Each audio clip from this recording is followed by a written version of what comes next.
Okay, now I have been using this mean monster, the Galaxy S23 Ultra, for the last few days. Have been testing the battery life on this device, and as expected, this phone is just crazy. This is offering insane battery life, which I have not seen on any of the Samsung Galaxy phones until now. If you don't believe what I'm saying, I'm sharing the battery usage statistics with you guys so that you know the usage patterns and the test results. Now, here is something important for you to know. In most of the YouTube videos regarding the battery performance, you will see that the phone is put into continuous extensive usage to determine the screen on time without considering the idle time and the ambient temperature, which doesn't project the real life usage results. So here I have used the phone like any moderate user would use it in real life scenarios and tested the battery life in two different settings. So let's go ahead. First, under battery settings, I have set the standard performance profile, which provides the balance between processing speed, battery life, and cooling efficiency. This performance profile is an all new feature we have got on the S23 series. Then the display was set to adaptive 120Hz Full HD. The always on display was set to tap to show. Dark mode was on, phone was on Wi-Fi all the time, the live wallpaper was set on the lock screen, auto brightness was on, phone vibration was turned off. With these settings, I could use the phone for more than 24 hours and I have got a screen on time of a whopping 9 hours 30 minutes, which is just amazing. As you can see the usage pattern here, the YouTube was used for 2 hours, Prime Video for 1 hour 49 minutes. I have made a call for close to about 1.5 hours.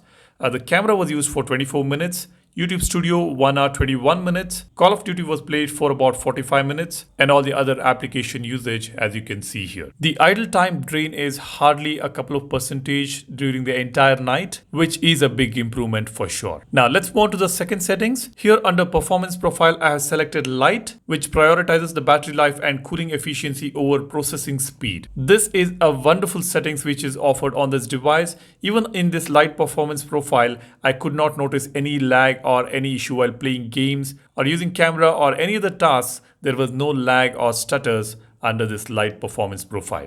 Apart from this settings, I did not change anything else. All the other settings remained same. Again, in this settings, you can see I have used the phone for 1 day 13 hours and here the screen on time was 11 hours. That is just incredible, isn't it? Screen off time, as you can see, it was 1 day 2 hours. So the idle time drain again here is very well maintained. I used the YouTube for 2 hours 41 minutes.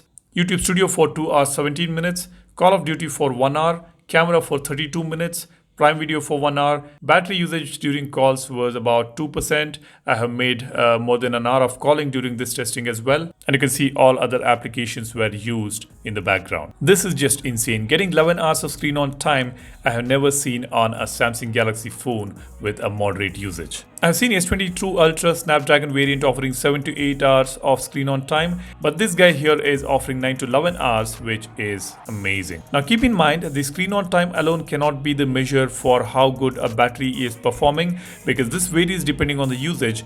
More media you consume, more screen on time you get because most of the media consumption will happen at 60 Hz. If you just use camera gaming continuously for few hours, the screen on time can go down to 5 to 6 hours, which is still amazing. Now a few more points to note. The phone doesn't show any abnormal heating. In fact, even while gaming, the phone keeps it cool thanks to the all new bigger vapor chamber in this phone. Now, if you are a Samsung Galaxy S23 Ultra user, do drop a comment and let me know what is the screen on time you're getting, how is your usage experience in terms of battery life. Do drop a comment. And yeah, even the other phone users can mention your screen on time, mention the phone model you are using and let me know the screen on time you're getting on your specific model. That would help the community to understand the screen on time on different phones. And while you drop a message, don't forget to subscribe to the channel and hit the like button for this video if you find it useful. Thanks for watching. My name is Salian signing off. Cheers. Bye-bye.